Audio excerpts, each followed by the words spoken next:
السلام عليكم حبايبي، كيفكن؟ ان شاء الله تكونوا بخير. اليوم وصفتنا كتير سهلة وبسيطة وما بدها اي تعب، كلها 10 دقايق. وشوفوا الطراوة مستوية 100%. وشوفوا القرمشة من الطرفين والطراوة من جوا ومستوية 100%. ويلا نبلش بسم الله.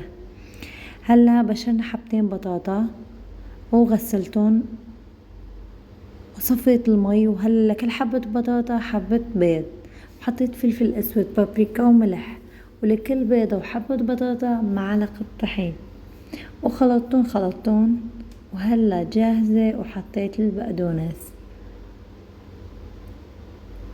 وحطيت معلقة مي لحتى تتجانس كل الخليط.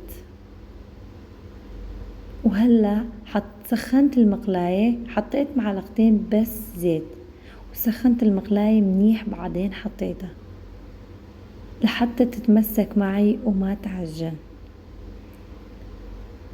بنصحكم اول مرة تجربوا اعملوا صغيرة لحتى تسهل معكم بالقلب. شوفوا لا تقلبوا لحتى تلاحظوا الاطراف لون ذهبي. شوفوا كيف بكل سهولة انقلبت معي وما بدها كتير زيت.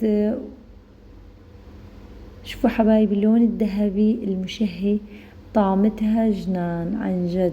إذا تجربوها مرة رح تعيدوها كتير كتير طيبة، والأطفال بيحبوها كتير والكبار كمان، وصحية 100%. شوفوا اللون الأشقر الذهبي، بس تلاحظوا لونها ذهبي هيك من الطرفين. هاي فرطت معي لأنه كانت كتير كبيرة.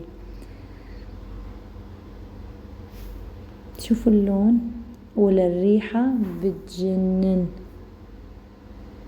حبايبي لا تنسوا الاشتراك بالقناة والكبس على زر الاعجاب، واكتبوا لي بالتعليقات ايش رأيكم بالمحتوى تبعي وكمان بالقناة، او اي اسئلة تخطر على بالكم اكتبوا لي بالتعليقات. وهلا هاي النتيجة، شوفوا واستمتعوا. المنظر واو والطعم رهيب، والبطاطا مستوية 100%. وهلا باي باي.